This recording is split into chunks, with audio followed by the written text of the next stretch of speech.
धन्यवाद दोस्तों, मैं श्याम धरबिंद। जैसा कि आज इस समय द्विघात समीकरण का हम बहुविकल्पी प्रश्न हम बताएंगे। द्विघात समीकरण का बहुविकल्पी प्रश्न, इसके पहले हर एक पार्ट बताया गया है, आप बखूबी से देखें। अब बहुविकल्पी प्रश्न का पहला प्रश्न है, यदि द्विघात समीकरण, प्रश्न आपको स्क्रीन बोर्ड पर दिखाई दे रहा होगा, यदि द्विघात समीकरण 3x² माइनस 6x धन k बराबर 0 के मूल समान है तो k का मान ज्ञात कीजिए। कहने का मतलब द्विघात समीकरण दिया गया है। पहला सवाल है बहुविकल्पी प्रश्न का पहला सवाल है, कहा गया है कि द्विघात समीकरण है जिसका मूल समान है 3x² ऋण 6x धन k बराबर 0। कहा गया है कि मूल समान है तो k का मान बताइए। मूल समान है, समान के लिए हमने फार्मूला लिखवाए थे कि b² माइनस 4ac बराबर 0। चूंकि मूल समान है, देखिए कहा गया है कि मूल समान है,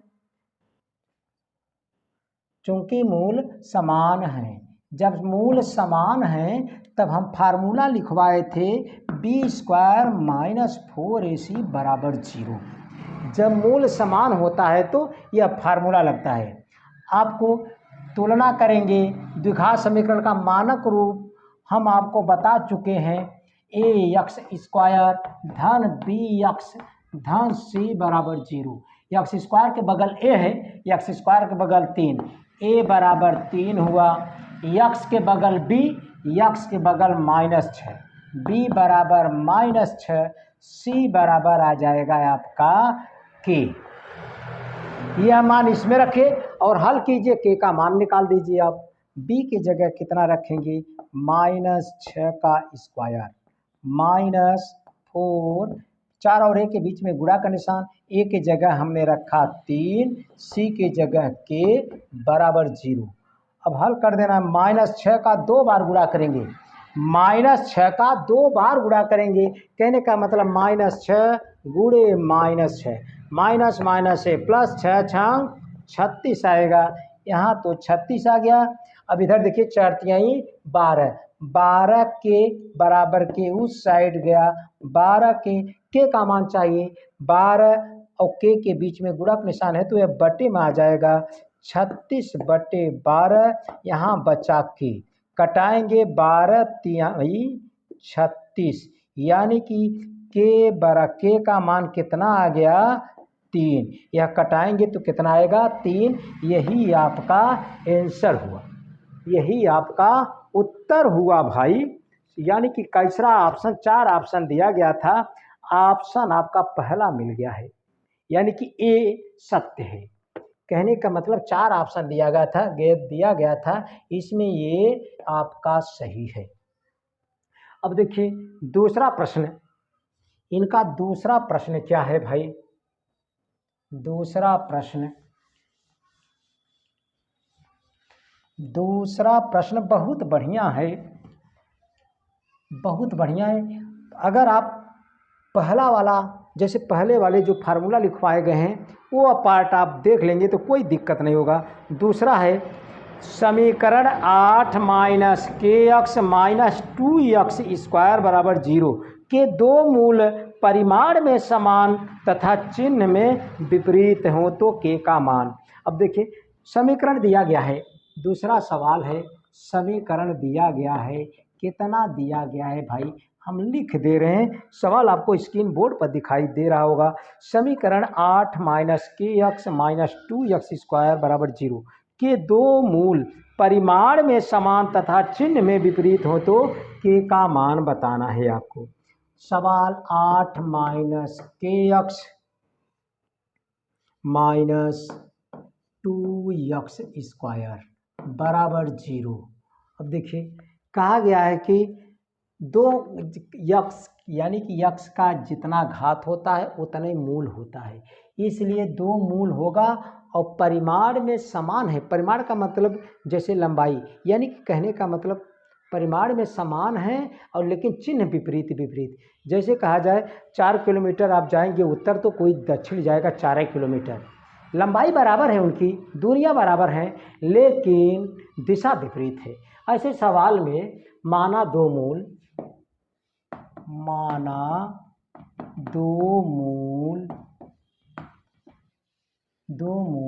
अल्फा कामा माइनस अल्फा होंगे, दो मूल होंगे और परिमाण में समान, माने अल्फा यह भी लेकिन यह धन में यह ऋण में। यही बात कहा गया है, परिमाण में समान लेकिन चिन्ह में विपरीत है।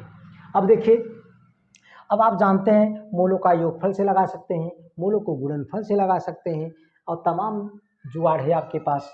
आप जानते हैं सूत्र होता है, चूंकि मूलों का योगफल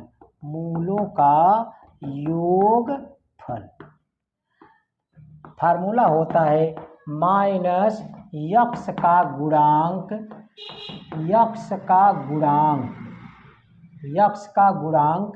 बटे यक्स स्क्वायर का गुणांक। क्या होता है? यक्स का गुणांक बटे यक्स स्क्वायर का गुणांक। मूलों का योगफल, मूल क्या है? अल्फा और माइनस अल्फा, इनका योग कर दीजिए, अल्फा धन माइनस अल्फा, माने दोनों का योग कर दिया। अब बराबर माइनस यक्स का गुणांक, यक्स के बगल क्या है? माइनस के है, माइनस के लिखा हमने। नीचे यक्स स्क्वायर का गुणांक, यक्स स्क्वायर का गुणांक मतलब यक्स स्क्वायर के बगल में क्या है? माइनस दो। अब देखिए, अब प्लस माइनस से माइनस हो जाएगा, अल्फा माइनस अल्फा, और इधर देखिए माइनस माइनस से कैंसिल हो गया, माइनस माइनस से कैंसिल, चाहे कह दीजिए चाहे यह माइनस माइनस से कटा, यहाँ बचा माइनस के बटा 2। अब देखिए अल्फा में से अल्फा निकालेंगे, क्या बचेगा? 0 आ गया। अल्फा से अल्फा कट जाएगा ना भाई, अल्फा से अल्फा कट गया। अब माइनस के बटा 2 बराबर 0, 2 का तिर्यक गुणा कर देंगे 0 में 0, तब माइनस को भी 0 में भेज देंगे। कहने का मतलब के बराबर 0, यह हुआ आपका आंसर। कहा हमसे के का मान पूछा गया था और के का मान निकल गया। ऑप्शन नंबर आपका 20 सही होगा, 20 सही होगा। सवाल आपको हम किताब बता दिए हैं जो कि एनसीईआरटी पैटर्न पर आप देख ले रहे हैं, राजू प्रकाशन की लंबी वाली किताब बताया जा रहा है। अब देखिए सवाल नंबर आपका तीसरा सवाल क्या है भाई? तीसरा सवाल है आपका, समीकरण 2x स्क्वायर धन 5x धन 4 बराबर 0 के मूल होंगे। 4 ऑप्शन दिया गया है, परिमेय और बराबर। दूसरा वाला ऑप्शन बी वाले में कहा गया है परिमेय और असमान, अपरिमेय सी वाले में, डी वाले में काल्पनिक। यह सब लिखाया गया है कि कब परिमेय होता है कब अपरिमेय होता है। अब देखिए हम आपको बताए थे, एक बार और फिर से रिवीजन कर दे रहे हैं।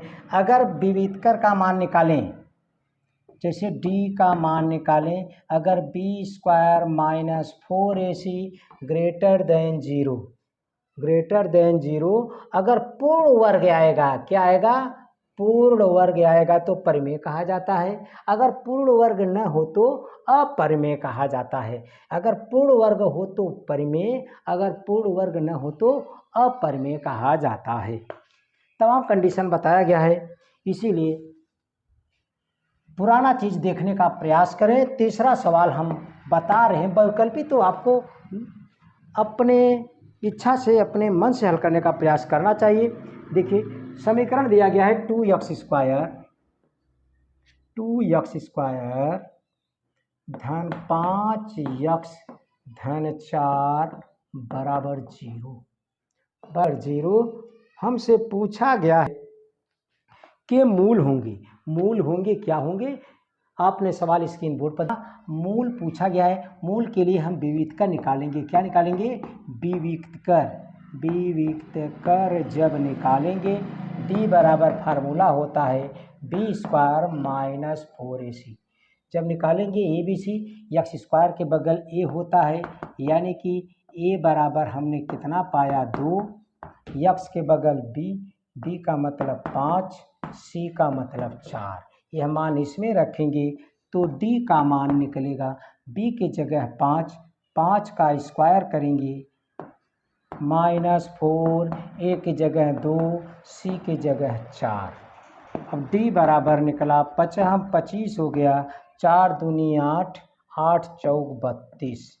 अब देखिए डी का मान निकालेंगे, 32 में से जब 25 को कम किया जाएगा माइनस आएगा कितना भाई 7, यह ऋणात्मक आ गया, यह 0 से छोटा है। जब 0 से छोटा है तो मूल काल्पनिक होंगे। मूल कैसे होंगे? काल्पनिक, काल्पनिक होंगे, मूल काल्पनिक होंगे। इसी को अधिकल्पित कहा जाता है। यानी कि ऑप्शन आपका कैसा सही होना चाहिए? डी। कहने का मतलब डी, मूल काल्पनिक होंगे। सवाल नंबर आपका है चौथा सवाल आपका। चौथा सवाल क्या है भाई? देखिए चौथा सवाल हम हल कर रहे हैं आपका।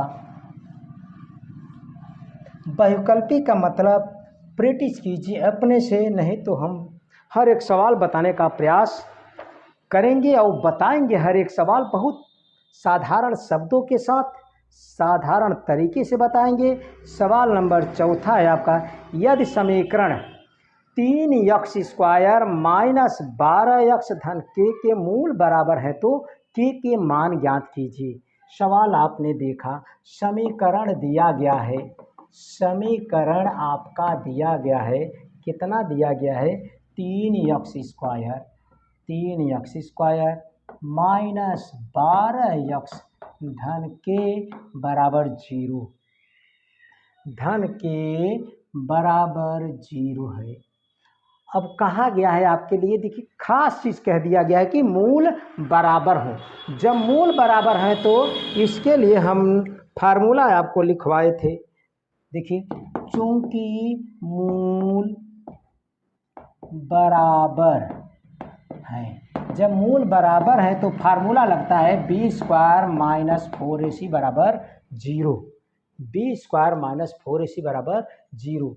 x² के बगल ये होता है, क्यों होता है हम फिर बता रहे हैं, क्योंकि आप जानते हैं कि ये x² धन bx धन c बराबर 0, x² के बगल ए होता है, इसीलिए x² के बगल 3 है तो a बराबर 3 मिला। अब देखिए x के बगल b है, x के बगल -12 है, b बराबर -12 और c अचर c बराबर k। अब यही रखेंगे k का आएगा, ये देखिए b की जगह कितना रखेंगे? -12 का स्क्वायर -4, ए की जगह 3, सी की जगह के बराबर 0। 12 का 2 बार गुणा करेंगे, -12 गुणे -12, माइनस से प्लस, 12 बरहिया 144 -4 तिहाई 12 के बराबर 0। 12 के उस साइड हम ले गए 144 बराबर 12 के, चाहिए के का मान, इसीलिए 12 को हटाएंगे। जब 12 को हम हटाएंगे तो 12 बटे में आएगा भाई, 144 बटे 12, वहाँ साइड बचा के 12 बरहियम 44 होता है, 12 बरहियम 144 होता है, इसीलिए 12 बरहियम 144। कहने का मतलब के का मान निकल गया कितना भाई? 12। के का मान कितना मिला आपको? 12 मिला आपको। अब सवाल नंबर आप देखिए पांचवा, सवाल नंबर 5 है आपका। सवाल नंबर 5 क्या है? सवाल आपको स्क्रीन बोर्ड पर दिखाई दे रहा होगा। सवाल 5 क्या है भाई? सवाल आप स्क्रीन बोर्ड पर देख रहे हैं।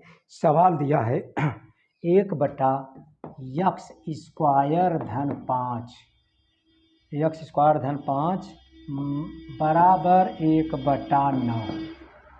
तो x का मान बताना है, तो x का मान बताना है।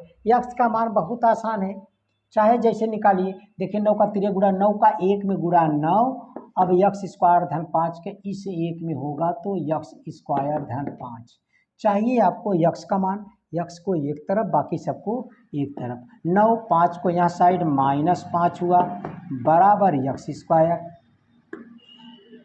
9 में से 5 निकालेंगे 4 आएगा यक्स स्क्वायर। स्क्वायर हटाएंगे तो करड़ी लगेगा, यहाँ पर यक्स केवल बचा, स्क्वायर हटा। अब करड़ी में से कोई भी मान आएगा तो +-2। 4 का वर्गमूल 2 होता है। कहने का मतलब यक्स का मान कितना आएगा +-2, यानी कि ऑप्शन बी सही है आपका, ऑप्शन बी सही है। अब सवाल नंबर 6 आप देखिए। सवाल 6 स्क्रीन बोर्ड पर आपको दिखाई दे रहा होगा। सवाल नंबर 6 क्या है भाई? 6 देखिए, 6 है 1/, एकदम वही है। 6 सवाल 1/x² धन 6 बराबर 1/10। तो यक्स का मान बताना है, यक्स का मान बताना है। सेम टू सेम है, 3 गुणा 10 के इधर यक्स स्क्वायर धन 6 के इस एक में यक्स स्क्वायर धन 6 चाहिए। यक्स का मान, यक्स को एक तरफ बाकी सबको एक तरफ, या बाएं है रहने दीजिए। 6 के इधर -6, यक्स स्क्वायर दाएं साइड था, दाएं साइड है। 10 में से 6 निकालेंगे 4। अब देखिए स्क्वायर हटा करड़ी लगा, इस साइड केवल यक्स बचा। 4 का वर्गमूल इसके पहले हम बताए थे +-2 होगा। सवाल नंबर 7 देखिए आप। सवाल नंबर 7 कहीं आपको परेशानी नहीं होनी चाहिए। सवाल नंबर 7 आप देखिए। 7 है यदि समीकरण 6x² -bx धन 2 बराबर 0 समय दिया है, तो विविक्तर का मान 1 है तो b का मान बताना है। समीकरण दिया गया है आपको 7वां सवाल में 6x² -bx धन 2 बराबर 0। विविक्तर का मान दिया है, के का मान पूछा गया है। विविक्तर का फार्मूला हम लिखवाए हैं आपको। विविक्तर जिसे d से दर्शाते हैं, इसका फार्मूला b² -4ac। देखिए विविक्तर का मान किताबी में दिया है, कितना किताब में दिया है भाई? 1 दिया गया है।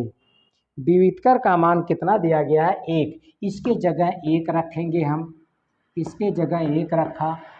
अब देखिए b की जगह क्या रखेंगे? एक बार अच्छा मान लिख दे रहे हैं भाई।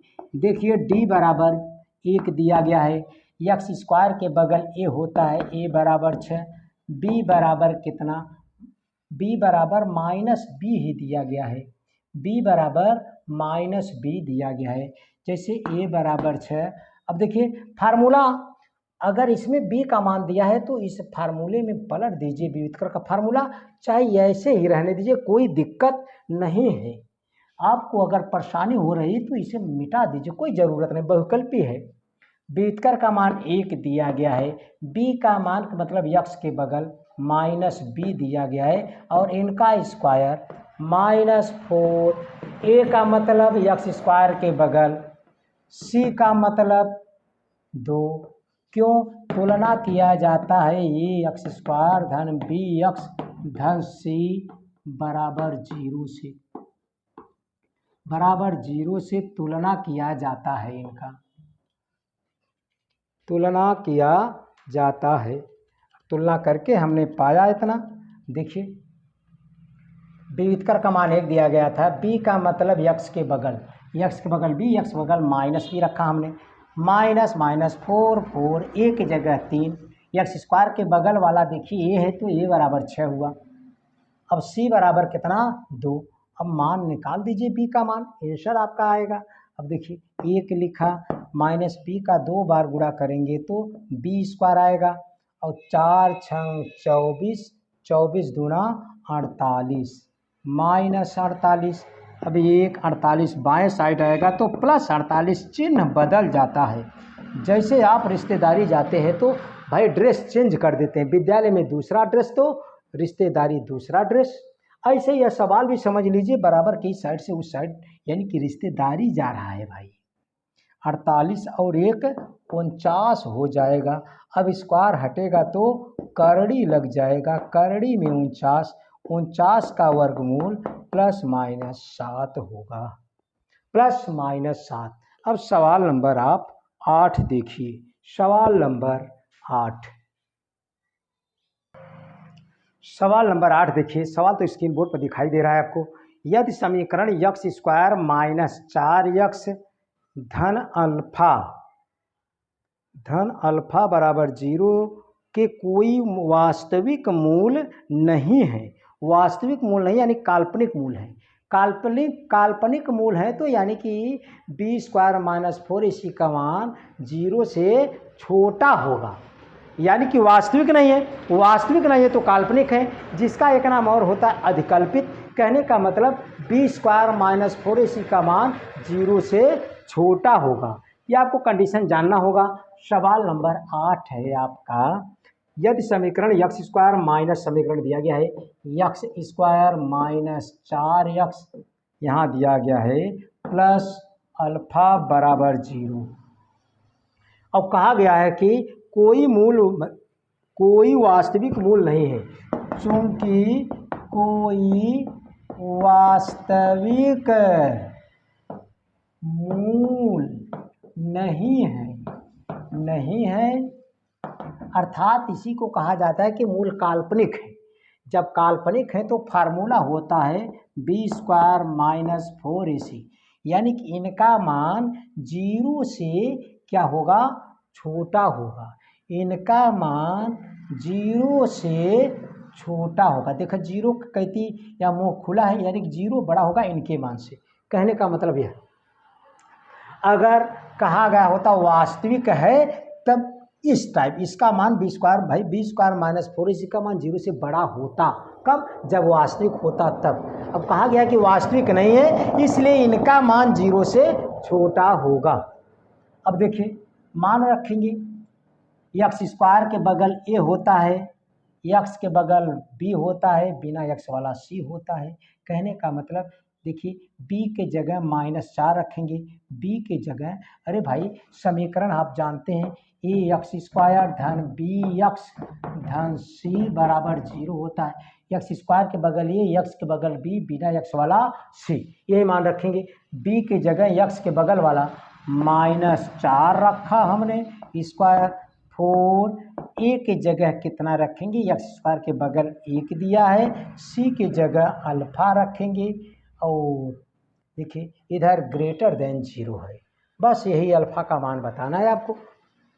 -4 का 2 बार गुणा करेंगे तो 16 आ जाएगा, इस साइड इसको उस साइड ले जाएंगे तो आ जाएगा देखिए 4 अल्फा।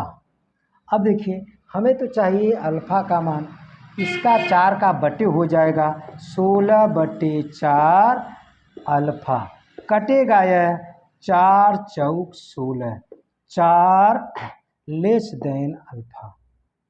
इसी को अल्फा का मान 4 से बड़ा है, देखिए इस अल्फा के साइड में मुख खुला है इसीलिए अल्फा का मान 4 से बड़ा है, इसी को अल्फा का मान 4 से बड़ा है, यहाँ साइड 4 लिखा, इसी को ऐसे हम बता सकते हैं। बात दोनों एक ही है। अब देखिए कहने का मतलब ऑप्शन आपका कैसा सही है कि डी नंबर 8वां का डी सही है। बहुत बढ़िया सवाल था। अब देखिए 9वां सवाल, 9वां सवाल देखिए, सवाल बहुत सरल है, अगर आप चाहें तो अपने से लगा सकते हैं, अपने से लगा सकते हैं। अगर आप नए हो तो ज़रूर चैनल को सब्सक्राइब कर दीजिए, दोस्तों में शेयर कीजिए, दोस्तों में शेयर कीजिए और लाइक करना बिल्कुल ना भूलें। अब सवाल नंबर आपका 9वां है, यदि समीकरण x² धन kx धन 7 बराबर 0 के मूल बराबर है तो k का मान, देखिए समीकरण दिया गया है 9वां आपका x² धन kx धन 7 बराबर 0, और कहा गया है चूंकि चूंकि मूल बराबर है। जब मूल बराबर है तो सूत्र हम लगाते हैं b² - 4ac बराबर 0 का। जब मूल बराबर होता है तो यह फार्मूला लगता है। अब इसी के सहारे से मान रखेंगे। x² के बगल आप देख रहे हैं कि a होता है, b का मतलब x के बगल होता है, x² के बगल a। कहने का मतलब a बराबर 1 आएगा, b बराबर k आएगा, c बराबर 7 आएगा। इसमें रखेंगे b की जगह k, तब k² होगा -4, a की जगह कितना 1, c की जगह 7 बराबर 0। देखिए k² बराबर 7 चौक 28, 28 को उस साइड ले जाएंगे तो इधर तो -28 रहेगा, उस साइड जाएगा तो +28 हो जाएगा। स्क्वायर हटेगा तो करड़ी लगेगा, करड़ी में 28, 28 करड़ी में 28, तो हम 7 × 4 भी लिख सकते हैं। अब इनका वर्गमूल निकालेंगे तो k का मान निकलेगा, 4 का तो निकल गया 2, यानी कि ±2 करड़ी में 7। 4 का वर्गमूल निकल जाता है, 7 का नहीं निकल पाएगा, यानी कि k बराबर ±2 करड़ी में 7, ±2 करड़ी में 7, यानी कि C। 9वां का C ऑप्शन सही होगा, 9वां का C ऑप्शन सही होगा। अब सवाल नंबर आपको 10, सवाल आप स्क्रीन बोर्ड पर आप देख रहे हैं। सवाल नंबर 10 क्या है आपका, यदि x² - 1/9 बराबर 0 तो x का मान बताइए। कहा गया है 10 नंबर x² - 1/9 बराबर 0, तो x का मान बताना है। ये तो बहुत सरल है भाई। इसे लगाने के लिए चाहे फार्मूला का उपयोग कर सकते हैं, चाहे डायरेक्ट। देखिए x² बराबर 1 पर प्लस क्या होता हो जाएगा भाई, यहाँ पर माइनस उस जगह हो जाए, अगर है तो लगता है 10 में। अब देखिए 1 और 1 हुआ 9, 3, यह हुआ आपका आंसर, यह हुआ आपका आंसर। अब सवाल नंबर तो यह 10 हुआ। सवाल नंबर 11, सवाल नंबर 11 आप देखिए, सवाल नंबर 11 देखिए, सवाल नंबर 11 आपका है।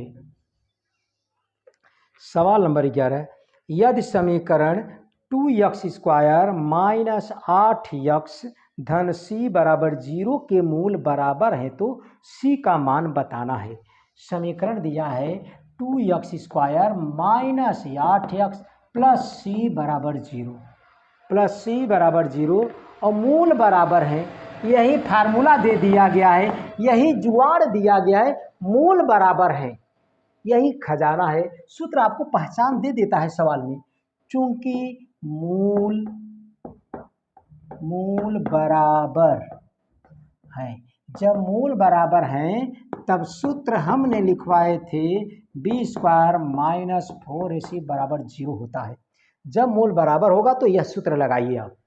अब देखिए, अब आपको b के जगह क्या लिखेंगे, x के बगल, x के बगल b का मान होता है, b का मान -8 का स्क्वायर -4, a का मतलब x² के बगल, c का मतलब c के जगह c है बराबर 0। आपको c का मान चाहिए, -8 का 2 बार गुणा करेंगे तो 64 आ जाएगा।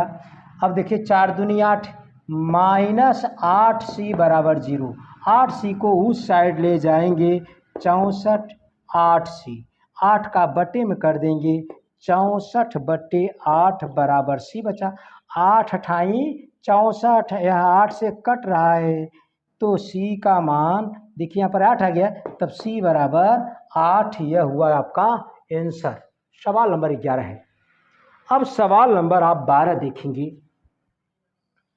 सवाल नंबर यह 11 है, अब 12 देखिए। 12 सवाल नंबर बहुत बढ़िया, चौथा चैप्टर। इसके बाद हम स्टार्ट करेंगे आपका समांतर श्रेणी। बहुत बढ़िया समांतर श्रेणी चैप्टर है। देखिए सवाल नंबर 12, सवाल नंबर 12 है आपका, द्विघात समीकरण 3x² धन 5x धन 3 बराबर 0 के मूल हैं। मूल आपको बताए वास्तविक हैं तथा बराबर, वास्तविक तथा भिन्न भिन्न, वास्तविक नहीं है, वास्तविक है, आपको बना सत्य है। अब देख लगाएं, इसके लिए क्वेश्चन भी लिखे कि कब वास्तविक होता है, कब वास्तविक नहीं होता है। अगर हम विविधकर निकालते हैं, विविधकर का मान अगर धनात्मक में आ जाए तो मूल वास्तविक होगा। अगर हम विविधकर निकालते हैं, विविधकर मतलब d का मान, d बराबर b² - 4ac, अगर इनका मान धनात्मक आएगा तो मूल वास्तविक होगा। अगर धनात्मक नहीं आएगा तो, अगर ऋणात्मक आ गया तो मूल काल्पनिक, अगर 0 आ गया तो मूल भाई 0 आ जाएगा तो वास्तविक कहा जाता है। अब देखिए सवाल नंबर 12, 3x² माइनस 3x² धन 5x धन 3 बराबर 0 के मूल है। मूल हमके पहचान करना है। मूल का पहचान करने के लिए हम विविधता निकालते हैं, b² - 4ac, इसका मान निकालेंगे। b का मतलब x के बगल वाला आप देख रहे हैं, 5 का स्क्वायर माइनस 4, a का मतलब x² के बगल, c का मतलब 3 रखेंगे। 5 का भाई 2 बार गुणा करेंगे तो 25 हो जाएगा, 4 तिहाई 12, 12 तिहाई 36, 36 आ गया, यानी कि माइनस में आएगा 11 या -11 आ गया। इसका मान 0 से छोटा है, 0 से, जब ऋणात्मक आएगा तो 0 से छोटा रहेगा, इसलिए मूल क्या होगा, काल्पनिक होगा, यानी कि वास्तविक नहीं है, यानी कि डी सही होगा। वास्तविक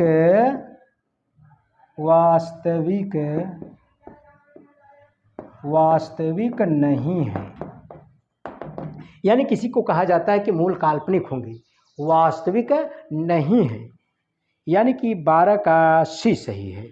सवाल नंबर 13 देखिए, सेम टू सेम यही सवाल है, आखिरी सवाल है, बहुविकल्पी का आखिरी सवाल है। अगर अभी तक मित्रवर भाई साहब आपसे निवेदन है, अगर आप चैनल को अभी तक सब्सक्राइब नहीं किए तो लास्ट सवाल है, अगर आपको अच्छा लगे तो तब सब्सक्राइब कीजिए। अगर मेहनत हमारा आपको दिखाई दे रहा हो तो निश्चित रूप से सब्सक्राइब कीजिए। अब देखिए सवाल नंबर 13, यदि समीकरण 3x² धन 12x धन c बराबर 0 के मूल समान है तो c का मान बताना है। देखिए समीकरण दिया गया है, सवाल नंबर 13 बहुविकल्पी का आखिरी सवाल है। सवाल है आपका 3x² धन 12x धन c बराबर 0, कहा गया कि मूल समान है, यही तो जुगाड़ दे देता है, कह दिया है मूल समान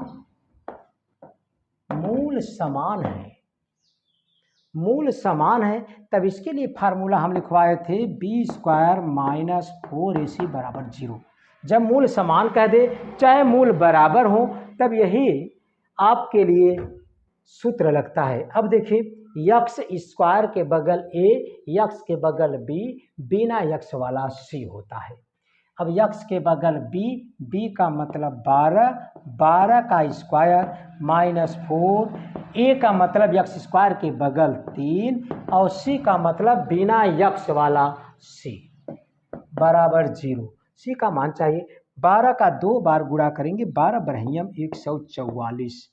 अब देखिए 4 तिहाई 12c, यानी कि कहने का मतलब -12c आएगा, -12c बराबर 0, 144 बराबर 12c। हमें चाहिए c का मान, ये फालतू में 12 आ गया, 12 को हटाएंगे, 12 और c के बीच में गुणा का निशान है तो बटे में आ जाएगा, 144 बटे 12, उस साइड c बचा, 12 से कटेगा 12 बरहिया 144, c बराबर आ गया है आपका 12, यही हुआ है आपका आंसर। अब हम इसका विविध प्रश्नावली स्टार्ट करेंगे। बस दोस्तों निश्चित है कि अगर आप नए हैं तो ज़रूर चैनल को सब्सक्राइब कीजिए। धन्यवाद भाई।